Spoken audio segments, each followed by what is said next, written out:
Ssekabaka ekyokubiri essuula nnyonyi lwa 8 lugenza okuggwako ng'omukazi ye asaze amagezi aganaaliisanga musajja wa Katonda.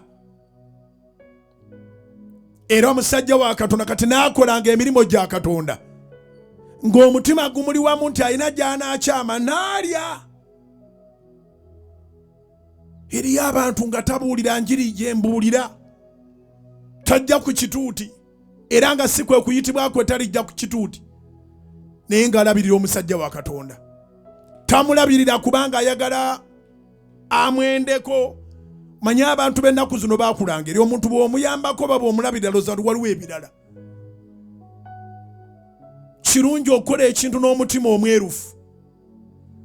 Ono alina amaka ge,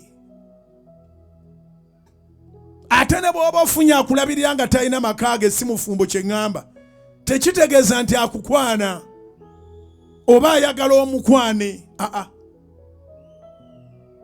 Era oba twali mu kumukuula, waliyo abantu abalina ebirowoozo ebiramu ddala, abagamba ku musaala gwange oyo omusajja nja muwangako, ku birime byange ono omusajja nja kutundanga mumuweeko. Mulabye wano emirundi mingi gye muzze ne mulaba nga waliwo abambulesinga, ate abo be mulaba abambulesinga mu lwatu batono. That is why nina confidence mu kyenkola, era si wanka siri bubi, tebakulimanga nti ndi bubi. I am blessed and I bless many by the grace of God.